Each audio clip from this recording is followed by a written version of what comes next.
마태복음 18장 21절에서 35절, 제가 가진 성경으로는 30쪽쯤 됩니다. 찾으셨으면 21절부터 교독하도록 하시겠습니다. 그때에 베드로가 나와 이르되 주여, 형제가 내게 죄를 범하면 몇 번이나 용서하여 주리이까? 7번까지 하오리이까? 예수께서 이르시되 내게 이르노니 7번뿐만 아니라 7번을 70번까지라도 할지니라. 그러므로 천국은 그 종들과 결산하려 하던 어떤 짐승과 같으니, 결산할 때에 10,000달란트 빚진 자 하나를 데려오매 갚을 것이 없는지라 주인이 명하여 그 몸과 아내와 자식들과 모든 소유를 다 팔아 갚게 하라 하니, 그 종이 엎드려 절하며 이르되 내게 참으소서, 다 갚으리이다 하거늘 그 종의 주인이 불쌍히 여겨 놓아보내며 그 빚을 탕감하여 주었더니, 그 종이 나가서 자기에게 100데나리온 빚진 동료 한 사람을 만나 붙들어 목을 잡고 이르되 빚을 갚으라 하매, 그 동료가 엎드려 간구하여 이르되 나에게 참아 주소서, 갚으리이다 하되 허락하지 아니하고 이에 가서 그가 빚을 갚도록 옥에 가두거늘 그 동료들이 그것을 보고 몹시 딱하게 여겨 주인에게 가서 그 일을 다 알리니, 이에 주인이 그를 불러다가 말하되 악한 종아, 내가 빌기에 내가 내 빚을 전부 탕감하여 주었거늘 내가 너를 불쌍히 여긴과 같이 너도 내 동료를 불쌍히 여김이 마땅하지 아니하냐 하고, 주인이 노하여 그 빚을 갚도록 그를 옥졸들에게 넘기니라. 함께 읽습니다. 너희가 각각 마음으로부터 형제를 용서하지 아니하면 나의 하늘 아버지께서도 너희에게 이와 같이 하시리라. 아멘. 오늘 열매 맺다 시리즈 네 번째 시간, 오래 참음입니다. 연준환 목사님 말씀 전하실 때 큰 은혜 받으시기 바랍니다.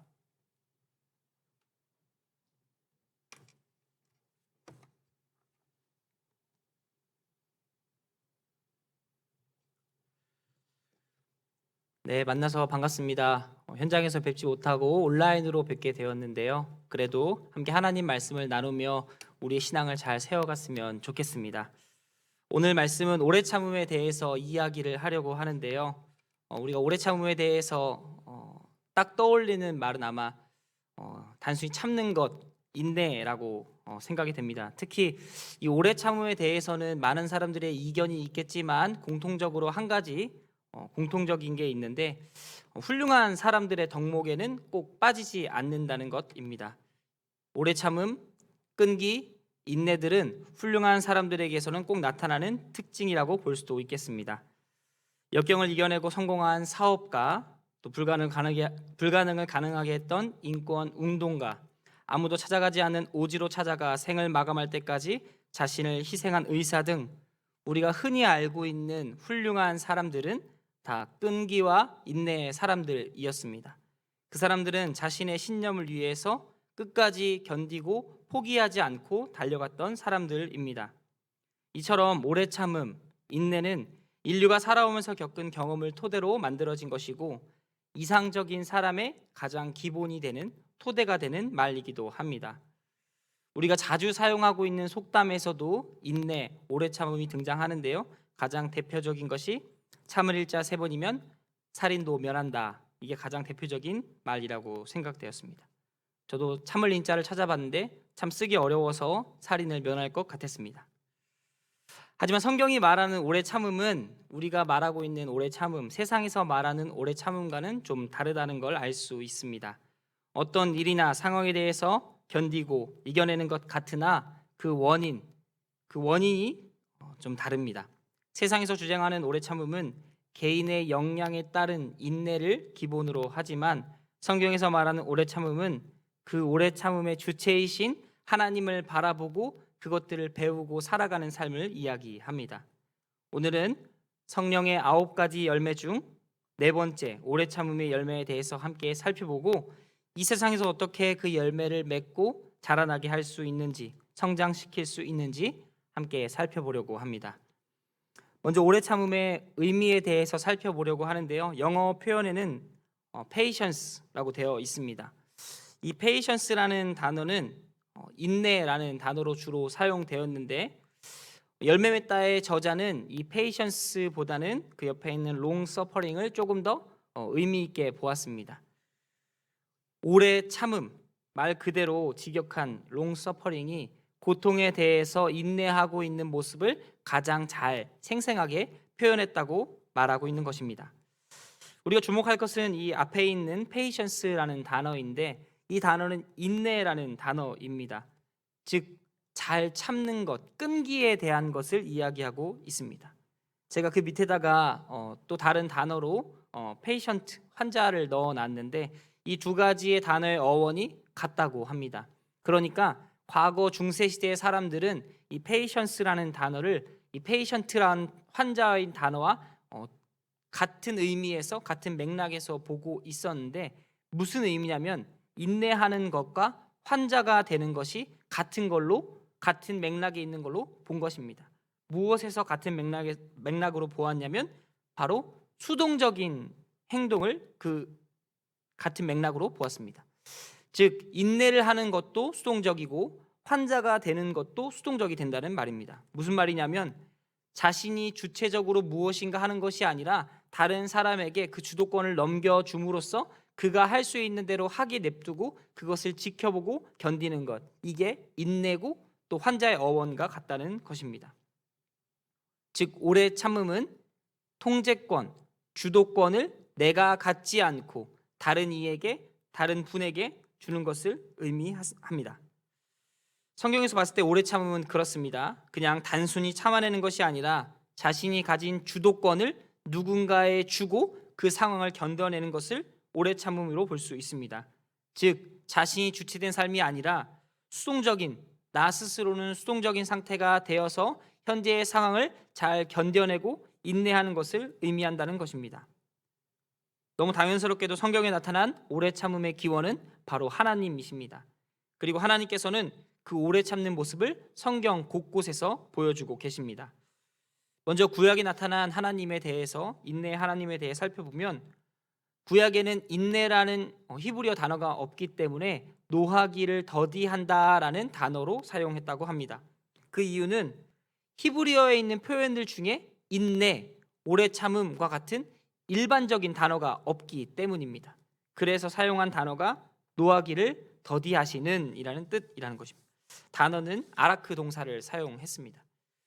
하나님께서는 노하기를 더디하시기 때문에 인내하신다고 볼 수 있는 것입니다. 가장 대표적으로 잘 나타난 본문이 출애굽기 34장 6절 말씀인데요. 제가 읽어드리겠습니다. 여호와께서 그의 앞으로 지나시며 선포하시되 여호와라 여호와라 자비롭고 은혜롭고 노하기를 더디하고 인자와 진실이 많은 하나님이라. 아멘. 구약의 하나님은 죄를 미워하시는 하나님, 심판의 하나님, 공의의 하나님이셨습니다. 하지만 그와 더불어서 인내하시고 참고 자비하신 하나님이시기도 했습니다.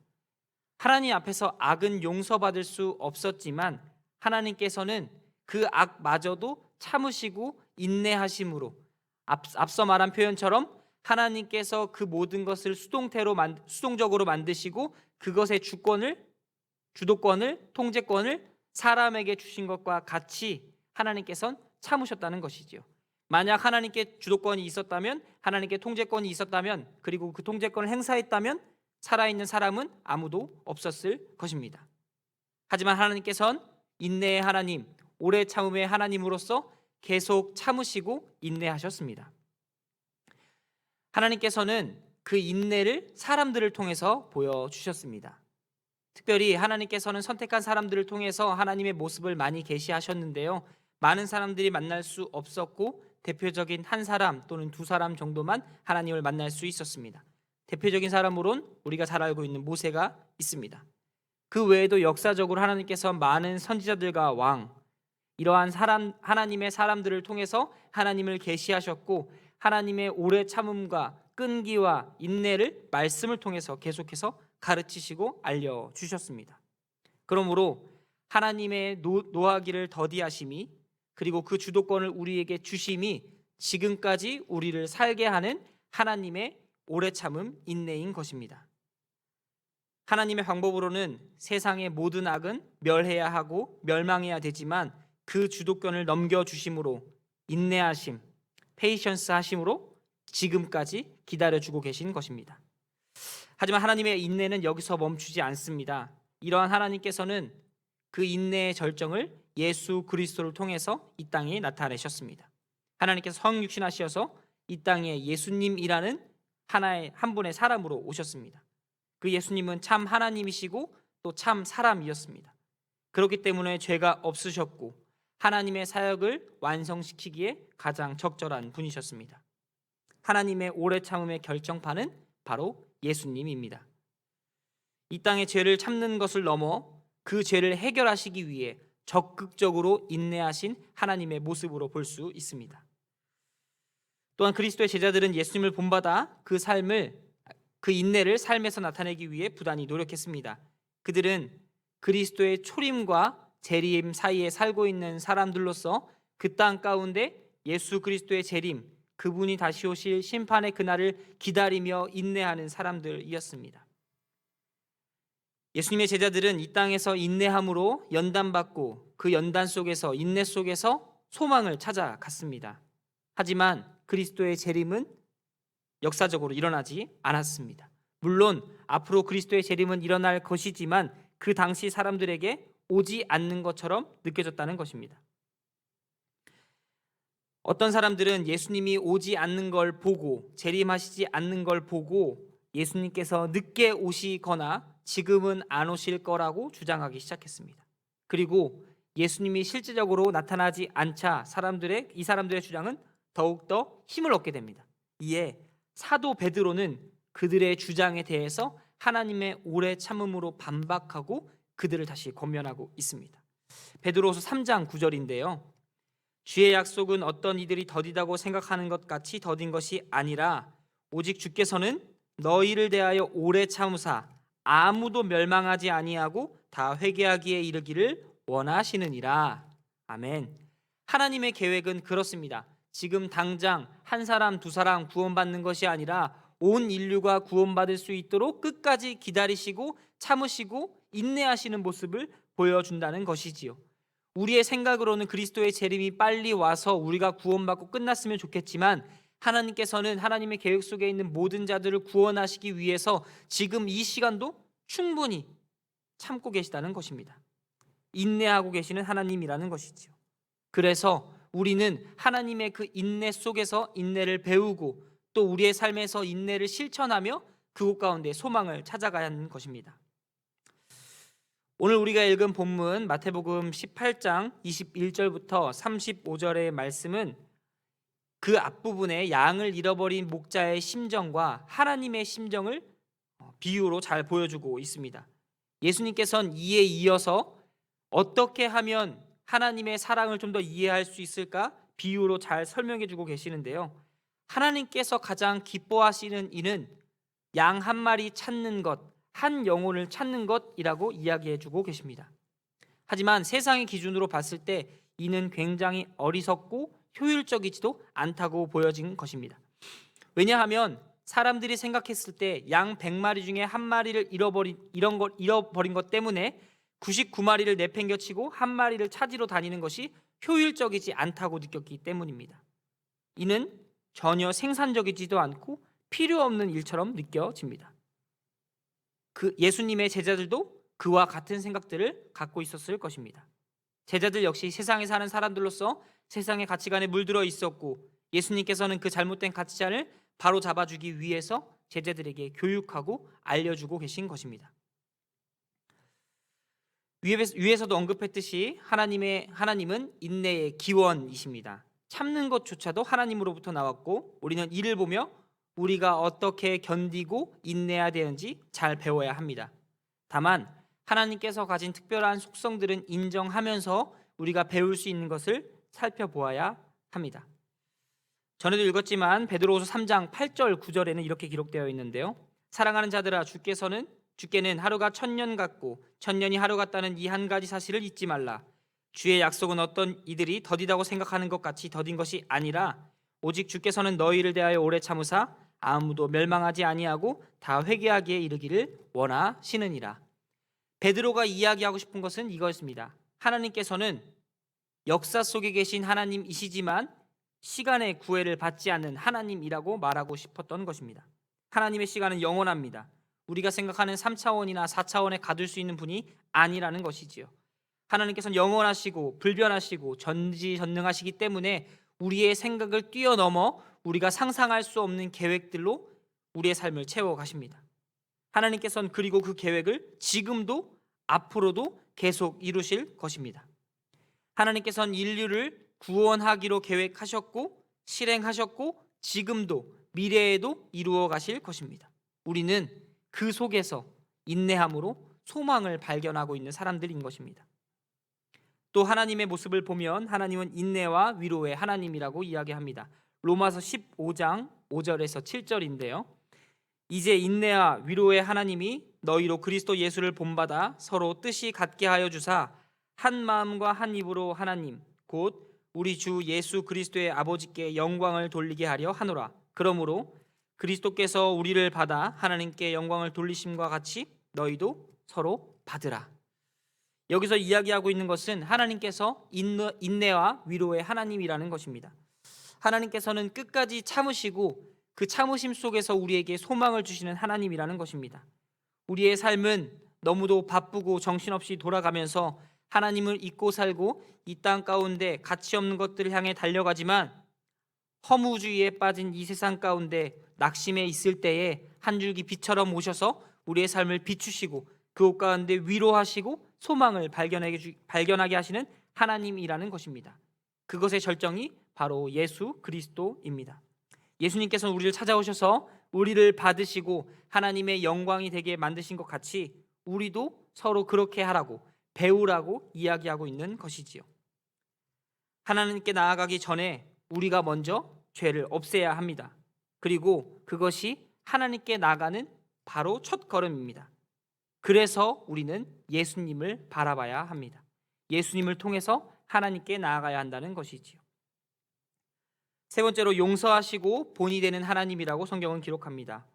우리가 잘 알고 있는 말씀 주기도문 말씀인데요. 마태복음 6장 12절 말씀입니다. 우리가 우리에게 죄 지은 자를 사하여 준 것 같이 우리 죄를 사하여 주옵시고 이렇게 기록되어 있는데요. 주기도문의 고백은 주님이 가르쳐 주신 것으로서 우리의 일상을 고백으로 하는 것입니다. 또 그 속에 하나님을 닮은 우리의 모습을 잘 담고 있다고 저는 생각합니다. 하나님이 먼저 우리에게 찾아오시고 우리를 용서하셨기 때문에 우리가 서로 용서할 수 있고 다시 우리의 모습을 보며 우리 가운데 죄가 있다면 하나님께 용서를 구하는 모습으로 나타날 수 있다는 것이지요.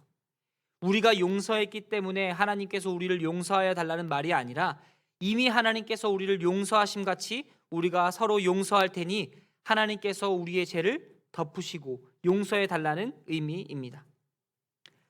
하나님의 자녀가 되는 것은 이처럼 하나님을 바로 알고 또 그 하나님을 닮아가려고 노력하는 모습에서 비롯됩니다. 그렇다면 이러한 오래 참음이 우리에게 주는 유익들은 무엇이 있을까요? 오래 참음으로 우리가 받는 유익들은 먼저 화평을 이루는 시작이라는 것입니다. 이전에 읽었던 말씀 로마서 15장 5절부터 6절까지 말씀인데요. 이제 인내와 위로의 하나님이 너희로 그리스도 예수를 본받아 서로 뜻이 같게 하여 주사 한 마음과 한 입으로 하나님 곧 우리 주 예수 그리스도의 아버지께 영광을 돌리게 하려 하노라. 화평의 시작은 바로 인내입니다. 예수 그리스도께서 하나님의 인내 결정판으로 이 땅에 오셔서 우리를 참는 모습으로 우리를 구원하셨다면 우리는 그 모습을 통해서 화평을 이룰 수 있다는 것입니다. 예수님께서 하신 그 일이 우리와 하나님과의 화평을 이루는 것이라면 우리도 예수님을 통해서 하나님과 화평을 이룰 수 있습니다. 뿐만 아니라 우리 옆에 있는 형제 자매들과도 화평을 이룰 수 있게 됩니다. 성령의 9가지 열매 중 저번 주에 화평에 대한 이야기를 했는데 그 화평의 시작이 바로 이 인내로부터 시작된다는 것입니다. 인내는 화평의 선결 조건이라 할 수 있습니다. 두 번째로 하나님의 용서를 느낄 수 있는데요. 방금 또 읽었던 마태복음 6장 12절에 우리가 우리에게 죄 지은 자를 사하여 준 것 같이 우리 죄를 사하여 주옵시고 라고 기록한 것처럼 하나님이 우리를 먼저 용서하심을 느낄 수 있게 된다는 것입니다. 인내로서 오래 참음으로써 하나님의 그 사랑을 다시 한번 깊게 경험할 수 있다는 것이지요. 하나님의 용서는 끝이 없습니다. 우리가 하나님 앞에 나아올 수 있는 모든 것도 하나님께서 참으시고 용서하셨기 때문에 우리가 나아올 수 있었습니다. 마지막으로 용납에 대한 이야기를 하고 있습니다. 바울은 골로새서 3장 12절 13절에 이렇게 기록하고 있는데요. 그러므로 너희는 하나님이 택하사 거룩하고 사랑받는 자처럼 긍휼과 자비와 겸손과 온유와 오래 참음을 옷 입고 누가 누구에게 불만이 있거든 서로 용납하여 피차 용서하되 주께서 너희를 용서하신 것 같이 너희도 그리하고. 아멘. 하나님께 선택받은 사람들은 서로 용납해야 합니다. 왜냐하면 하나님께서 우리를 용납하셨기 때문입니다. 이 용납이라는 단어는 용서와는 조금 다릅니다. 용납은 있는 그대로 받아들여 주는 것을 이야기합니다. 하나님께서 우리의 모습을 있는 그대로 받으심 같이 우리도 우리 형제의 모습을 있는 그대로 받고 이해할 수 있는 경지까지 우리가 이루어야 된다는 것이지요. 지금까지 계속해서 오래 참음, 인내에 대해서 이야기했습니다. 우리가 맺을 열매 중 가장 시간과 관련이 큰 열매가 아닐까 생각합니다. 왜냐하면 우리가 사는 시대에서 인내라는 것을 이루기 위해선 가장 오랫동안 견뎌야 되기 때문입니다. 또 우리가 살고 있는 시대에서 인내, 오래 참음은 때로는 비효율적으로, 비생산적으로 느껴지는 단어입니다. 그 이유는 오래 참음의 기본적인 성질이 처음 말씀드렸던 수동적이기 때문입니다. 중간에 잠시 언급했던 마태복음 18장 22절부터 35절에 있는 말씀을 통해서 이 시대가 갖고 있는 잘못된 인내와 또 하나님께서 보여주신 참 인내가 무엇인지 잠시 비교해 보려고 합니다. 오래 참음은 통제력, 주도권과 큰 관계가 있습니다.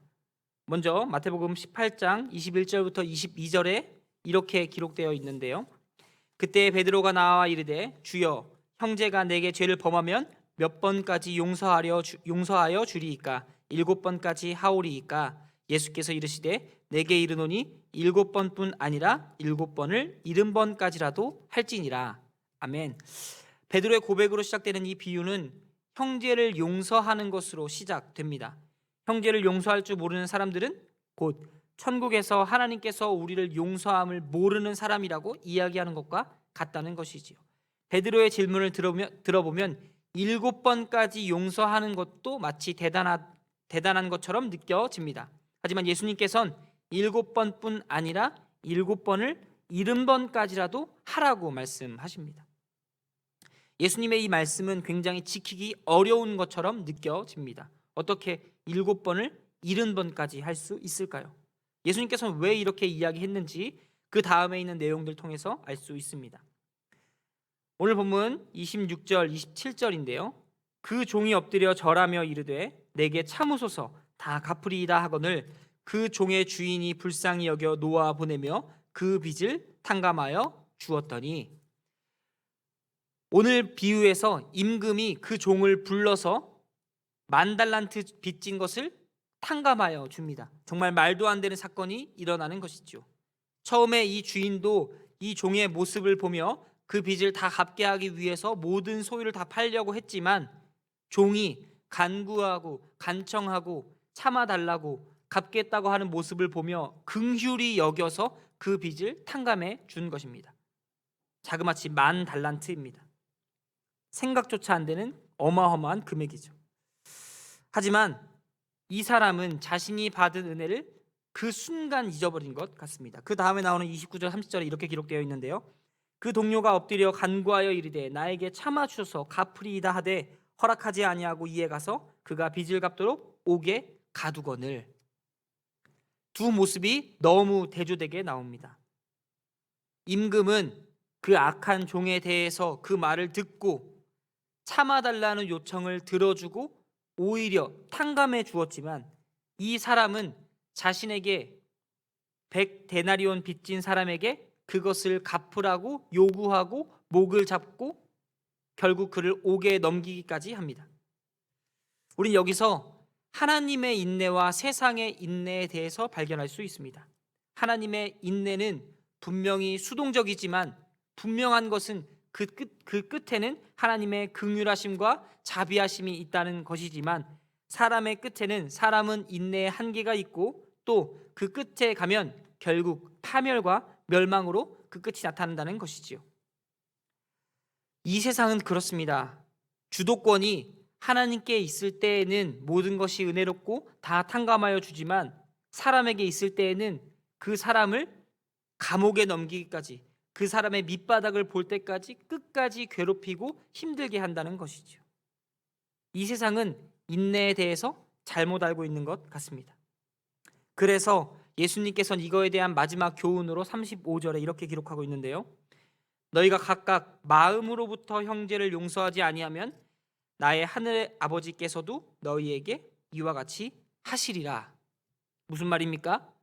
우리가 했던 그 모습이 곧 우리에게 돌아온다는 것이지요.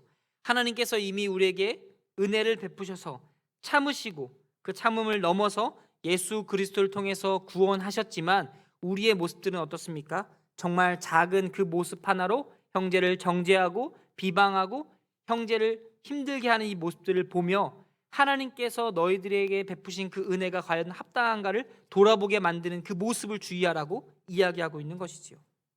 그래서 예수님께서는 마음으로부터 형제를 용서하되 하나님께서 우리를 용서하신 같이 하라고 말씀하고 있는 것입니다. 이것이 바로 베드로에게 했던 그 이야기입니다. 7번씩 70번 하라. 하나님께서는 그보다 더 많이 인내하시고 참으시고 적극적으로 인내하셨다. 이 이야기를 하고 있는 것이죠. 세상의 기준들은 이와 같이 서로를 용서할 수 없고 또 서로를 비방하고 참을 수 없게 만들며 분노가 가득 차게 만듭니다.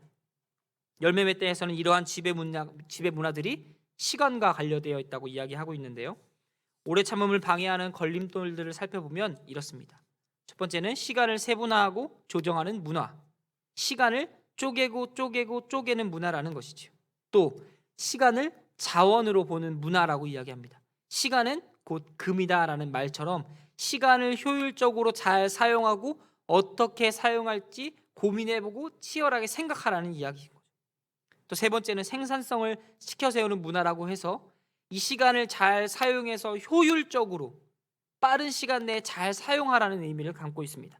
마지막으로 속도의 문화인데요. 우리나라 사람도 가장 잘 알고 있다시피 빨리빨리 문화를 이야기합니다. 모든 것이 빠른 게 좋다는 것이죠. 과거에 비하면 지금은 굉장히 빨라졌습니다. 편지를 쓰던 시대에서 핸드폰에서 문자 하나만 보내면 되고 또 과거에 다른 사람의 소식을 듣기 위해서 오랜 시간 동안 기다려야 했지만 지금은 전화 한 통이면 소식을 알 수 있는 것이죠. 세상은 점점 더 빨라집니다.